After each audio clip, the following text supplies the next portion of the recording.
மார்க்கெட்ல சடனா ஒரு ஸ்ட்ராங் மூவ் வருது. பிரேக் அவுட் ஆகுற மாரி தெரியும். அதாவது ஒரு key level either swing low, swing high இல்ல ஒரு சப்போர்ட் அண்ட் ரெசிஸ்டன்ஸ் லெவல் இல்ல previous day high, previous day low இந்த மாரி ஒரு கீ லெவல்ஸ வந்து பிரேக் அவுட் பண்ற மாதிரி தெரியும்.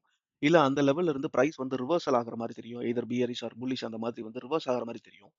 இது ரியலாவே பிரேக் அவுட்டா இல்ல அந்த லெவல்ல இருந்து பிரைஸ் வந்து ரிவர்சல் ஆக்சுவலாவே நடக்குதா அப்படின்றது எப்படி தெரிஞ்சுக்கிறது அப்படின்னா, இம்பேலன்ஸ் அண்ட் ஸ்டாக்டு இம்பேலன்ஸ் அப்படின்ற ஒரு விஷயம் வந்து நமக்கு ரொம்ப யூஸ்ஃபுல்லா இருக்கும். அத பத்தி டீடைல்டா இந்த வீடியோல பார்ப்போம். வீடியோவ ஸ்கிப் பண்ணாம லாஸ்ட் வரைக்கும் பாருங்க. ரொம்ப பவர்ஃபுல்லான கான்செப்ட் இது ஆர்டர் ஃப்ளோ ட்ரேடிங்ல. Welcome back to my channel. This is Vijay from Vivan traders.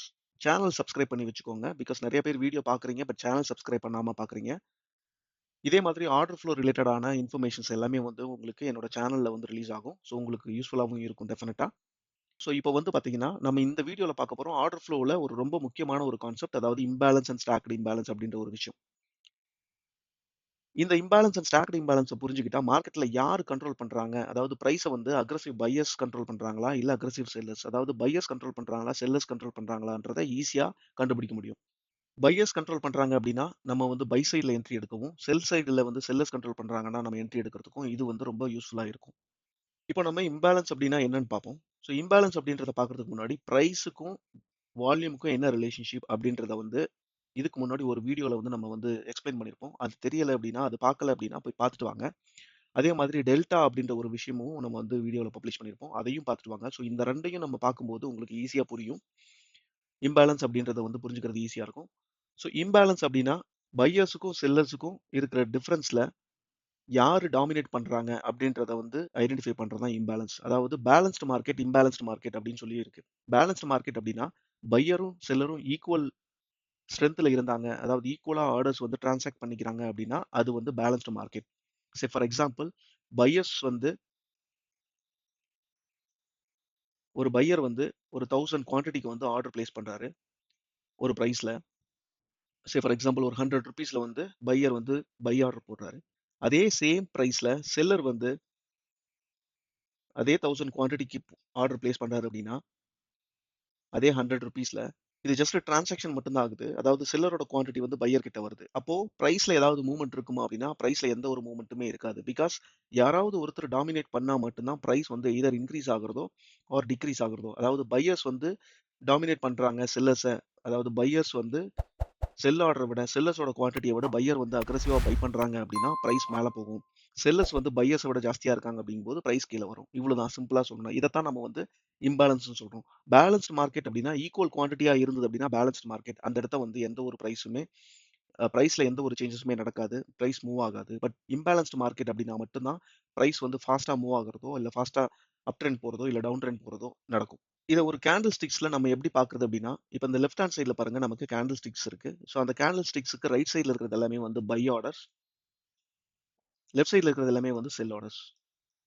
So இப்ப நம்ம வந்து பையருக்கும், செல்லருக்கும் உள்ள டிஃபரன்ஸ வந்து அதாவது மொத்தமா இருக்கிற டிஃபரன்ஸ நம்ம டெல்டான்னு சொல்றோம். பட் ஒவ்வொரு பிரைஸ் லெவல்லயும் இருக்கிற வால்யூமோட டிஃபரன்ஸ வந்து பேலன்ஸ்டா இருக்கா, இம்பேலன்ஸ்டா இருக்கா அப்படின்றத நம்ம மெஷர் பண்ண போறோம். அதுதான் வந்து பேலன்ஸ்ட் அண்ட் இம்பேலன்ஸ்ட் ஐடென்டிஃபை பண்றதுக்கான மெத்தட். இந்த பையர்ஸுக்கும், செல்லர்ஸுக்கும் உள்ள டிஃபரன்ஸ்ன்னு பார்த்தோம். எப்பவுமே வந்து ஒரு கேண்டில்ல இருக்கிற இந்த பிட் ஆஸ்க் லேடர் அப்படின்ற ஒரு விஷயத்த வந்து எப்பவுமே டயகனலா தான் ரீட் பண்ணணும். அதாவது கீழ இருந்து மேல. அதாவது லெஃப்ட் சைட்ல ஒரு டிக் வந்து கீழயும், ரைட் சைட்ல ஒரு டிக் மேலயும் இந்த மாரி கிராஸா தான் ரெஃபர் பண்ணணும். வால்யூமா ரெஃபர் பண்ணணும். அப்போ இந்த ரைட் சைட்ல இருக்கிறது எல்லாமே வந்து பையர்ஸ்ன்னு சொல்லி சொன்னோம். By orders. லெஃப்ட் சைட்ல இருக்கிறது எல்லாமே வந்து செல்லர்ஸோட ஆர்டர் அப்படின்னு சொல்லி சொன்னோம். ஸோ இப்போ கிராஸா பார்க்கணும் அப்படின்னா, ஃபார் எக்ஸாம்பிள் செல் சைட்ல நமக்கு இங்க ஒரு 10 லாட்ஸ் வந்து ட்ரேட் ஆயிருக்கு. இங்க 100 லாட்ஸ் வந்து பையர் வந்து ட்ரேட் பண்ணியிருக்காரு. அதே மாதிரி இங்க நெக்ஸ்ட் பிரைஸ்ல வந்து இங்க 0 அண்ட் தென் இங்க வந்து ஒரு 500 லாட்ஸ் வந்து ட்ரேட் பண்ணியிருக்காரு. அதே மாதிரி இங்க ஒரு 300 லாட்ஸ் ட்ரேட் பண்ணியிருக்காரு. ஸோ இந்த லெஃப்ட் சைட்ல வந்து வால்யூமே இல்ல. இங்க 300 லாட்ஸ், இங்க ஒரு 50 லாட்ஸ், அப்புறம் வந்து ஒரு 100 லாட்ஸ். இந்த மாதிரி அக்ரெசிவா பையர்ஸோட ஆர்டர்ஸ் மட்டுமே வந்து இருக்கும்போது, பிரைஸ் வந்து ஃபாஸ்ட்டா என்ன ஆகும் அப்படின்னா, மேல வந்து போக ஆரம்பிக்கும். ஏன்னா, செல் சைட்ல வந்து செல்லர்ஸ் வந்து ரொம்ப கம்மியா இருக்காங்க. செல் சைட்ல வந்து ஆர்டர்ஸ் ரொம்ப கம்மியா இருக்கு அப்படின்றதுனால, செல்லர்ஸ் வந்து இங்க டாமினன்ட்டா இல்ல. பையர்ஸ் தான் வந்து செல்லர்ஸ டாமினேட் பண்றாங்க. அதனால வந்து பிரைஸ் ஃபாஸ்ட்டா மேல போகும் அப்படின்றது மீனிங். அதே மாதிரி கேண்டில்ல நமக்கு செல் சைட்ல வந்து ஆர்டர்ஸ் ஜாஸ்தியா இருக்கு. 500, 1000 இல்ல ஒரு 300 இந்த மாரி இருக்கு. பட் ரைட் சைட்ல வந்து கம்மியான குவான்டிட்டிஸ் தான் இருக்கு அப்படின்னா, பை சைட்ல. இங்க வந்து பையர்ஸோட ஆர்டர்ஸ் எல்லாமே வந்து ரொம்ப கம்மியா இருக்கு. பட் செல்லர்ஸ் வந்து ஜாஸ்தியா இருக்காங்க அப்படிங்கும்போது, பிரைஸ் வந்து கீழ போக ஆரம்பிக்கும். ஸோ இதைத்தான் நம்ம என்ன சொல்றோம்னா இம்பேலன்ஸ்னு சொல்லி சொல்றோம். ஸோ இந்த இம்பேலன்ஸை வந்து ஒவ்வொரு ப்ரைஸ் லெவல்லையும் நம்ம வந்து ரெஃபர் பண்ணும்போது அந்த ப்ரைஸ் லெவல்ல வந்து பேலன்ஸ்டா இருக்கா இம்பேலன்ஸ்டா இருக்கா அப்படின்றத வந்து நம்ம தெரிஞ்சுக்க முடியும்.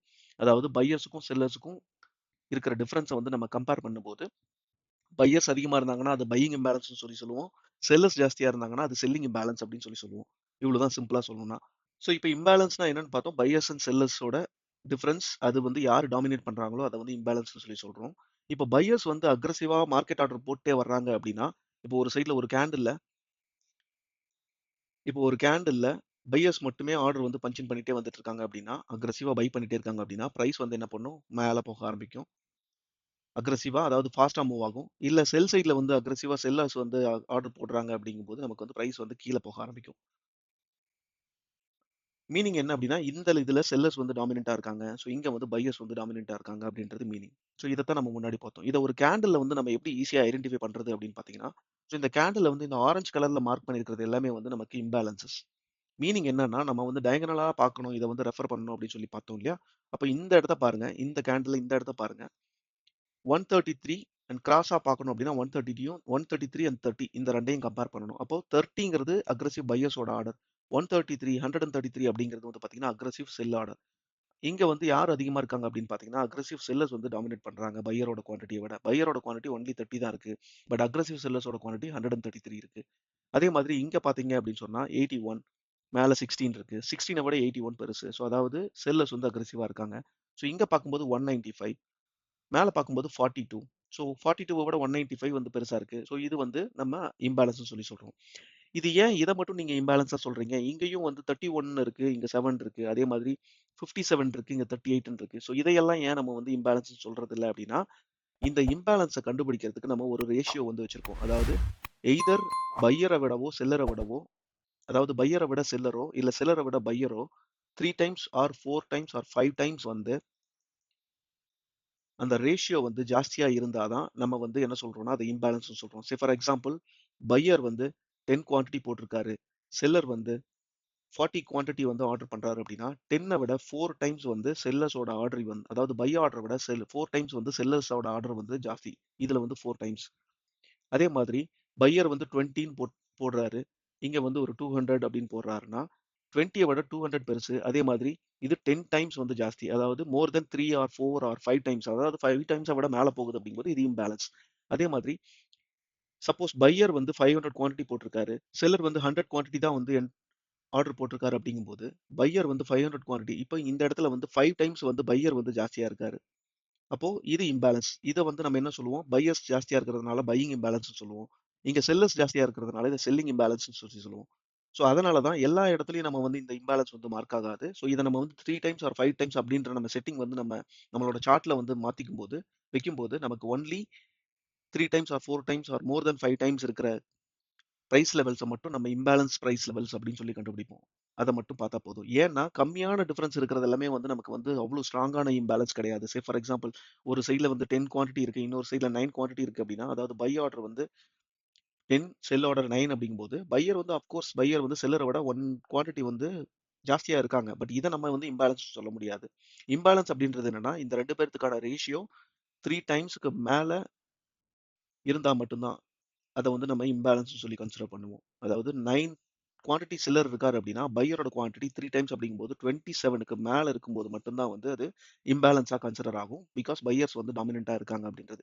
இந்த செட்டிங்க வந்து நம்ம சேஞ்ச் பண்ணிக்கலாம். 3 ஆர் 4, 5 இந்த மாரி நம்ம சேஞ்ச் பண்ணிக்கலாம். இல்ல மேல கூட சேஞ்ச் பண்ணிக்கலாம். பட் யூசுவலா நம்ம ட்ரேடிங்க்கு வந்து நம்ம யூஸ் பண்றது என்னன்னு பார்த்தீங்கன்னா, 3 ஆர் 4 ஆர் 5 இந்த ரேஷியோவ தான் நம்ம வந்து இம்பேலன்ஸ் ரேஷியோன்னு சொல்லுவோம். ஸோ இதத்தான் நம்ம என்னன்னு சொல்றோம்? இம்பேலன்ஸ் அப்படின்னு சொல்லி சொல்றோம்.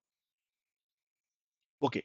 இது இம்பேலன்ஸ்ன்னு பார்த்தோம். நெக்ஸ்ட் வந்து நம்ம அடுத்த இதுக்கு போறதுக்கு முன்னாடி ஸ்டாக்டு இம்பேலன்ஸ் அப்படின்னா என்னன்னு பார்ப்போம். ஸ்டாக்டு இம்பேலன்ஸ் அப்படின்னு என்னன்னா, இப்ப நம்ம இம்பேலன்ஸ்ன்னு சொல்லி பார்த்தோம். அக்ரெசிவா பையர்ஸ் வந்து ஒரு சைட்ல பை பண்ணிட்டே போனா அது இம்பேலன்ஸ்ன்னு சொல்லி சொல்லுவோம். அதாவது இங்க வந்து ஒரு 500 குவான்டிட்டி, நெக்ஸ்ட் பிரைஸ்ல வந்து ஒரு 1000 குவான்டிட்டி, இங்க வந்து ஒரு 2000 குவான்டிட்டி. இந்த மாரி வந்து பை சைட்ல வந்து அக்ரெசிவா பையர்ஸ் வந்து பை பண்ணிட்டு இருக்காங்க. ஆனா செல் சைட்ல வந்து 100, 50 ஆர் 20 இந்த மாரி செல் சைட்ல வந்து ஆர்டர்ஸ் வந்து கம்மியா இருக்கு அப்படிங்கும்போது, இது வந்து அக்ரெசிவா பையர்ஸ் வந்து ஸ்ட்ராங்கா பை பண்றாங்க அப்படின்றதுனால பிரைஸ் வந்து மேல போகும்னு சொல்லி பார்த்தோம். கரெக்ட்டா? அப்போ ஒரு பிரைஸ் லெவல்ல ஒரு இம்பேலன்ஸ் கிரியேட் ஆச்சு அப்படின்னா, அது சிங்கிள் இம்பேலன்ஸ்.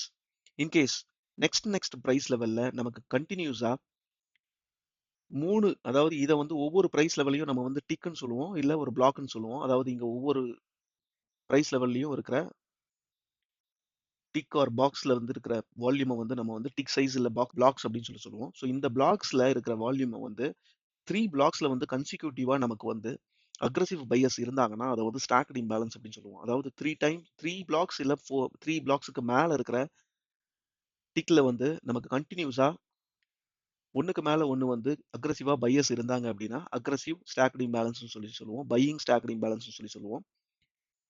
இல்ல செல் சைட்ல வந்து அதே மாதிரி ஒண்ணுக்கு கீழ வந்து ஒரு லெவலுக்கு ஒரு பிரைஸ்க்கு கீழ ஒரு பிரைஸ் கன்டினியூஸா வந்து ஹையஸ்ட் இம்பேலன்ஸ் குவான்டிட்டி வந்து ட்ரேட் ஆயிருக்கு அப்படின்னா, அத வந்து ஸ்டாக்டு இம்பேலன்ஸ், செல்லிங் இம்பேலன்ஸ் அப்படின்னு சொல்லுவோம். ஸோ இத நம்ம எப்படி சார்ட்ல பார்க்கறது அப்படின்றத காட்டுறேன். ஸோ சார்ட்ல பார்க்கும்போது உங்களுக்கு ஈஸியா புரியும்.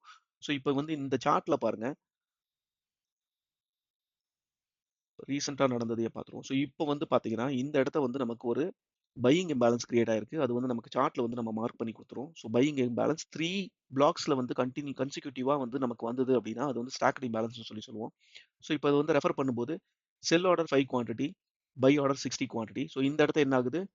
3 டைம்ஸ விட வந்து ஹையரா இருக்கு பையர். ஸோ இது பையிங் இம்பேலன்ஸ். ஸோ அடுத்த லெவல்ல பாருங்க 2 செல் குவான்டிட்டி, இங்க 12 குவான்டிட்டி வந்து பை ஆர்டர் இருக்கு. ஸோ இதுவும் வந்து பார்த்தீங்கன்னா, 3 டைம்ஸ்க்கு மேல இருக்கு. ஸோ நெக்ஸ்ட்ல பாருங்க, இங்க செல்லர்ஸ் வந்து 3 ஆர்டர் தான் வந்து 3 குவான்டிட்டி தான் வந்து ஆர்டர் பண்ணியிருக்காங்க. எக்ஸிக்யூட் பண்ணியிருக்காங்க. பட் பையர் வந்து 26 லாட்ஸ் வந்து எக்ஸிக்யூட் பண்ணியிருக்காங்க. ஸோ இப்போ கன்டினியூஸா வந்து என்ன பண்ணியிருக்காங்கன்னா, பையர்ஸ் வந்து பை பண்ணியிருக்காங்க. மீனிங் என்னன்னா, இந்த இடத்த வந்து அக்ரெசிவா பையிங் ஆக்டிவிட்டி நடந்திருக்கு. அதுவும் கன்டினியூஸா ஒவ்வொரு பிரைஸ் லெவல்லயும் பையிங் ஆக்டிவிட்டி நடந்திருக்கு. ஸோ இந்த ஏரியால தான் இந்த மாதிரி ஏன் நடக்குது அப்படின்னா, அக்ரெசிவ் பையர்ஸ் வந்து என்டர் ஆகுறாங்க. அதாவது பிக் பையர்ஸோ இல்ல இன்ஸ்டிடியூஷனல் பையர்ஸோ இந்த மாதிரி பிளேஸ்ல வந்து அக்ரெசிவா பிரைஸ் மேல போகுது அப்படின்றத ஐடென்டிஃபை பண்ணி இந்த இடத்த ஆர்டர் வந்து எக்ஸிக்யூட் பண்ணியிருக்காங்க. இந்த இடத்த வந்து அந்த ஸ்டாக்கோட பிரைஸை வந்து பை பண்ணியிருக்காங்கன்னு அர்த்தம். சே ஃபார் எக்ஸாம்பிள் இது வந்து இப்போ ப்ளூ கலர்ல இருக்கிறது எல்லாமே வந்து நம்ம பை சைட்ல இருக்கிறதுனால அது பையிங் இம்பேலன்ஸ் சொல்லுவோம். ஸோ இந்த இடத்த செல் சைட்ல இருக்கிற இம்பேலன்ஸ் எல்லாமே அது வந்து செல்லிங் இம்பேலன்ஸ் சொல்லுவோம். இப்போ இப்போ வந்து ஸ்டாக்டு இம்பேலன்ஸ் அப்படின்னா என்னன்னு உங்களுக்கு புரிஞ்சிருக்கும். ஸ்டாக்டு இம்பேலன்ஸ் அப்படின்றது என்னன்னா, கன்சிக்யூட்டிவா ஒவ்வொரு பிளாக்கு மேல இன்னொரு பிளாக், அதாவது அக்ரெசிவா பை ஆர்டர்ஸ் வந்து எக்ஸிக்யூட் ஆயிருக்கு, அக்ரெசிவா வந்து இம்பேலன்ஸ் கிரியேட் ஆயிருக்கு அப்படின்னா, அதை வந்து நம்ம ஸ்டாக்டு இம்பேலன்ஸ் சொல்லுவோம். அது பை சைட்ல இருந்தா அது பையிங் இம்பேலன்ஸ், செல் சைட்ல இருந்தா அது செல்லிங் இம்பேலன்ஸ் சொல்லுவோம். என்ன அப்படி மீன் பண்ணுது அப்படின்னா, பையர்ஸ் அக்ரெசிவா இருந்தாங்கன்னா அந்த பிரைஸ் லெவல்ல இருந்து ஸ்ட்ராங்கா அக்ரெசிவ் பையர்ஸ், அதாவது எய்தர் பிக் இன்ஸ்டிடியூஷனல் பையர்ஸோ இல்ல பெரிய பெரிய ட்ரேடர்ஸோ வந்து அந்த இடத்த ஸ்ட்ராங்கா கண்டினியூஸா பை பண்ணிருக்காங்க அப்படின்றது மீனிங். ஸோ இப்போ அந்த சப்போர்ட் லெவலுக்கு மேல அது வந்து ஒரு சப்போர்ட் ஏரியாவா ஆக்ட் ஆகும். ஸோ அந்த சப்போர்ட்டுக்கு மேல பிரைஸ் சஸ்டெயின் ஆகுது, பிரைஸ் ட்ரேட் ஆகுது அப்படிங்கும்போது ஃபர்தர் வந்து மார்க்கெட் அப் ட்ரெண்ட் போறதுக்கான சான்சஸ் இருக்கு. அதே மாதிரி செல் சைட்ல வந்து நமக்கு செல்லிங் இம்பேலன்ஸ் கிரியேட் ஆயிருக்கு அப்படின்னா, பிரைஸ் வந்து கீழ இருக்கு, கீழ ட்ரேட் ஆயிட்டு இருக்கு, அந்த செல்லிங் இம்பேலன்ஸ்க்கு கீழ ட்ரேட் ஆகுது அப்படின்னா, மார்க்கெட் வந்து செல் சைட் போறதுக்கான சான்சஸ் இருக்கு அப்படின்றது மீனிங். சப்போஸ் இந்த இம்பேலன்ஸ் கிரியேட் ஆகி நமக்கு பிரைஸ் வந்து அகைன் வந்து அந்த இம்பேலன்ஸ்க்கு மேல வந்துருச்சு அப்படின்னா, பையர்ஸ் வந்து இந்த செல் ஆர்டர்ஸ் எல்லாத்தையுமே வந்து அப்சர்வ் பண்ணிட்டாங்க. அகைன் வந்து செல்லர்ஸ்னால டாமினேட் பண்ண முடியல. பையர்ஸ் கண்ட்ரோல் எடுத்துட்டாங்கன்றது மீனிங். அதனால தான் பிரைஸ் ரிவர்ஸ் ஆயிருக்கு அப்படின்றதையும் நம்ம ஐடென்டிஃபை பண்ணிடலாம். ஸோ அப்போ இந்த இம்பேலன்ஸ் லொகேஷன் எல்லாமே வந்து நமக்கு ஒரு சப்போர்ட் அண்ட் ரெசிஸ்டன்ஸா ஆக்ட் ஆகும். இப்போ இங்க வந்து பாத்தீங்கன்னா, ஸோ நிஃப்டியோட சார்ட்ல இருக்கும். ஸோ நிஃப்டியோட சார்ட்ல வந்து நமக்கு ஃபர்ஸ்ட் கேண்டில் நமக்கு ஒரு செல்லிங் இம்பேலன்ஸ் வந்து கிரியேட் ஆயிருக்கு. ஸோ இங்க வந்து பாத்தீங்கன்னா கன்சிக்யூட்டிவா வந்து 1, 2, 3, 4, 5, 6 பிளாக்ஸ்ல வந்து நமக்கு கன்டினியூஸா வந்து நமக்கு செல்லிங் இம்பேலன்ஸ் கிரியேட் ஆயிருக்கு.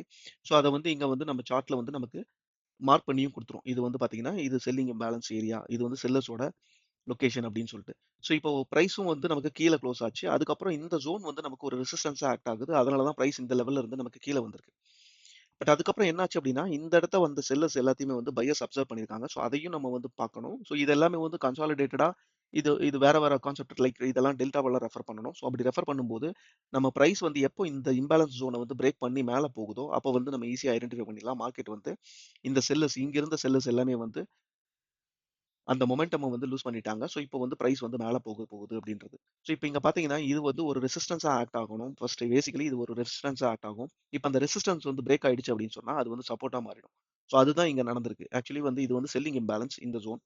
ஸோ இந்த செல்லிங் இம்பேலன்ஸ வந்து பிரைஸ் பிரேக் பண்ணி மேல போனதுக்கு அப்புறம், இது வந்து ஒரு சப்போர்ட்டா கன்வெர்ட் ஆயிடுச்சு. ஸோ இம்மீடியேட்டா வந்து பார்த்தீங்கன்னா, மார்க்கெட் வந்து இங்க இருந்து ரிஜெக்ட் ஆகி அப் ட்ரெண்ட் வந்து போக ஆரம்பிச்சது. அப்போ நமக்கு வந்து ஈஸியா புரியுது. என்ன இதுலருந்து நம்ம தெரிஞ்சுக்கிறது என்னன்னா, நமக்கு வந்து ஒரு இம்பேலன்ஸ் இருக்கு அப்படின்னா, அது ஒரு சப்போர்ட் அண்ட் ரெசிஸ்டன்ஸா ஆக்ட் ஆகும். பிகாஸ் அந்த லொகேஷன்ல aggressive buyers or aggressive sellers வந்து கன்சிக்யூட்டிவா நெக்ஸ்ட் பிளாக்ல வந்து எக்ஸிக்யூட் பண்ணியிருக்காங்க. ஆர்டர்ஸ் வந்து எக்ஸிக்யூட் பண்ணியிருக்காங்க. ஸோ அக்ரெசிவ் பையர் இருந்தா பிரைஸ் மேல போகும். அக்ரெசிவ் செல்லர் இருந்தா பிரைஸ் கீழ வரும் அப்படின்றத நம்ம தெளிவா பார்த்தோம். இஃப் இன் கேஸ் அந்த ஜோன் வந்து நமக்கு பிரேக் அவுட் ஆகுது, லைக் ஆப்போசிட் சைட்ல பிரேக் அவுட் ஆகுது அப்படிங்கும்போது, அந்த அந்த ஜோன்ல இருந்த பையர்ஸோ, செல்லர்ஸோ வந்து அவங்களோட மொமெண்டம் வந்து லூஸ் பண்ணிட்டாங்க. ஸோ இப்போ வந்து பிரைஸ் ஆப்போசிட் சைட்ல போறதுக்கான சான்சஸ் இருக்கு. பிகாஸ் அந்த செல்லர்ஸ் வந்து அவங்களோட பொசிஷன்ஸ் எல்லாமே கவர் பண்ணணும். ஸோ அதனால மார்க்கெட் வந்து ரிவர்ஸ் ஆகும் அப்படின்றது யூஸ் பண்ணி நம்மளால ஈஸியா ஐடென்டிஃபை பண்ண முடியும். மார்க்கெட் வந்து எந்த டைரக்ஷன்ல போகுது அப்படின்றத. ஸோ யூசுவலா இந்த மாதிரி ஸ்டாக்டு இம்பேலன்ஸ் வரும்போது நமக்கு ஒரு ஸ்ட்ராங் மூவ்மெண்ட் கிடைக்கும். சப்போஸ் அது பிரேக் அவுட் ஆகுது, ஆப்போசிட் சைட்ல பிரேக் அவுட் ஆகுது அப்படிங்கும்போது, ஆப்போசிட் சைட்ல ஒரு ஸ்ட்ராங்கான மூவ்மெண்ட் கிடைக்கும். ஸோ அதுதான் வந்து ஸ்டாக்டு இம்பேலன்ஸ வந்து நம்ம யூஸ் பண்ணி ட்ரேட் பண்ணக்கூடிய ஒரு விஷயம். ஸோ ஸ்டாக்டு இம்பேலன்ஸ வந்து நம்ம சப்போர்ட் அண்ட் ரெசிஸ்டன்ஸா நம்ம மார்க் பண்ணி வச்சு நம்ம வந்து ஈஸியா அந்த லொகேஷன்ஸ்ல வந்து நம்ம என்ட்ரி எடுக்க முடியும். நம்ம ட்ரேடிங்க வந்து ப்ராப்பரான டைரக்ஷன்ல வந்து கொண்டு போக முடியும். ஸோ அதே மாதிரி இந்த இம்பேலன்ஸ், இந்த ஸ்டாக்டு இம்பேலன்ஸ வந்து ப்ரோ ட்ரேடர்ஸ் என்ன பண்ணுவாங்கன்னா, இத ஒரு சப்போர்ட் அண்ட் ரெசிஸ்டன்ஸா வச்சுட்டு, அதுல அந்த இடத்துல நமக்கு ஒரு கன்ஃபர்மேஷன் கிடைக்குது அப்படின்னா, அந்த சைட்ல வந்து ட்ரேட் எடுத்து ஈஸியா ப்ராஃபிட் பண்ணுவாங்க. இதுதான் டிஃபரன்ஸ். அதாவது வந்து பார்த்தீங்கன்னா, நம்ம ரீட்டெயில் ட்ரேடர் நார்மலா கேண்டில் ஸ்டிக்ஸ் பார்த்து ட்ரேட் பண்ணுவோம். பட் ப்ரோ ட்ரேடர் வந்து கேண்டில் ஸ்டிக்ஸ்க்கு உள்ள வந்து எவ்வளோ வால்யூம் ட்ரேட் ஆகுது, அதுல அக்ரெசிவ் பையர்ஸ் இருக்காங்களா, இல்ல அக்ரெசிவ் செல்லர்ஸ் இருக்காங்களா அப்படின்றத பார்த்துட்டு, அதுல வந்து அக்ரெசிவ் பையர்ஸ் வந்து கன்சிக்யூட்டிவா ஒவ்வொரு பிரைஸ் லெவல்ல வந்து அக்ரெசிவா பை பண்ணிட்டே இருக்காங்களா அப்படின்றத ஐடென்டிஃபை பண்ணி, இல்ல அக்ரெசிவ் செல்லர்ஸ் வந்து அக்ரெசிவா செல் பண்றாங்களா அப்படின்றத வந்து ஐடென்டிஃபை பண்ணி, அந்த லொகேஷன்ல இருந்து இல்ல அந்த பிரைஸ் லெவல்ல இருந்து ஃபர்தர் ட்ரெண்ட் கண்டினியூ ஆகுமா, இல்ல ரிவர்சல் நடக்குமா அப்படின்றத வந்து ஈஸியா ஐடென்டிஃபை பண்ணி ட்ரேட் பண்றாங்க. ஸோ இதுதான் ரீட்டைல் ட்ரேடருக்கும் ப்ரோ ட்ரேடருக்கும் இருக்கிற இல்ல பிக் பிளேயர்ஸ்க்கும் இருக்கிற டிஃபரன்ஸ். ஸோ கைஸ், இனிமே சார்ட் பார்க்கும்போது ஜஸ்ட் கேண்டில்ஸ் மட்டும் பார்க்காதீங்க. ஆர்டர் ஃப்ளோ இம்பேலன்ஸ், அதாவது ஆர்டர் ஃப்ளோ கான்செப்ட்ல இந்த இம்பேலன்ஸ் அண்ட் ஸ்டாக்டு இம்பேலன்ஸ் அப்படின்ற ஒரு விஷயத்த வந்து கம்பைன் பண்ணி நீங்க ட்ரேட் பண்ணும்போது உங்களோட உங்களால ஈஸியா மார்க்கெட்டோட மூவ்மெண்ட்டை வந்து ப்ரிடிக்ட் பண்ண முடியும். ஸோ இது வரைக்கும் இம்பேலன்ஸ் அண்ட் ஸ்டாக்டு இம்பேலன்ஸ் அப்படின்னா என்னன்னு பார்த்தோம். ஐ திங்க் இந்த கான்செப்ட் வந்து உங்களுக்கு யூஸ்ஃபுல்லா இருக்கும்னு நினைக்கிறேன். ஸோ இந்த மாதிரி ஆர்டர் ஃப்ளோ ரிலேட்டடான மோர் இன்ஃபர்மேஷன் இல்ல இன்னும் இன்டெப்த்தான ட்ரைனிங் ஆர் கோர்ஸுக்கு என்னோட நம்பருக்கு ரீச் அவுட் பண்ணுங்க. இந்த கண்டென்ட் யூஸ்ஃபுல்லா இருந்தது அப்படின்னு சொன்னா வீடியோக்கு ஒரு லைக் பண்ணுங்க. உங்க ஃப்ரெண்ட்ஸ் கூட ஷேர் பண்ணிக்கோங்க. அண்ட் சேனலை சப்ஸ்கிரைப் பண்ண மறக்காதீங்க. Thank you.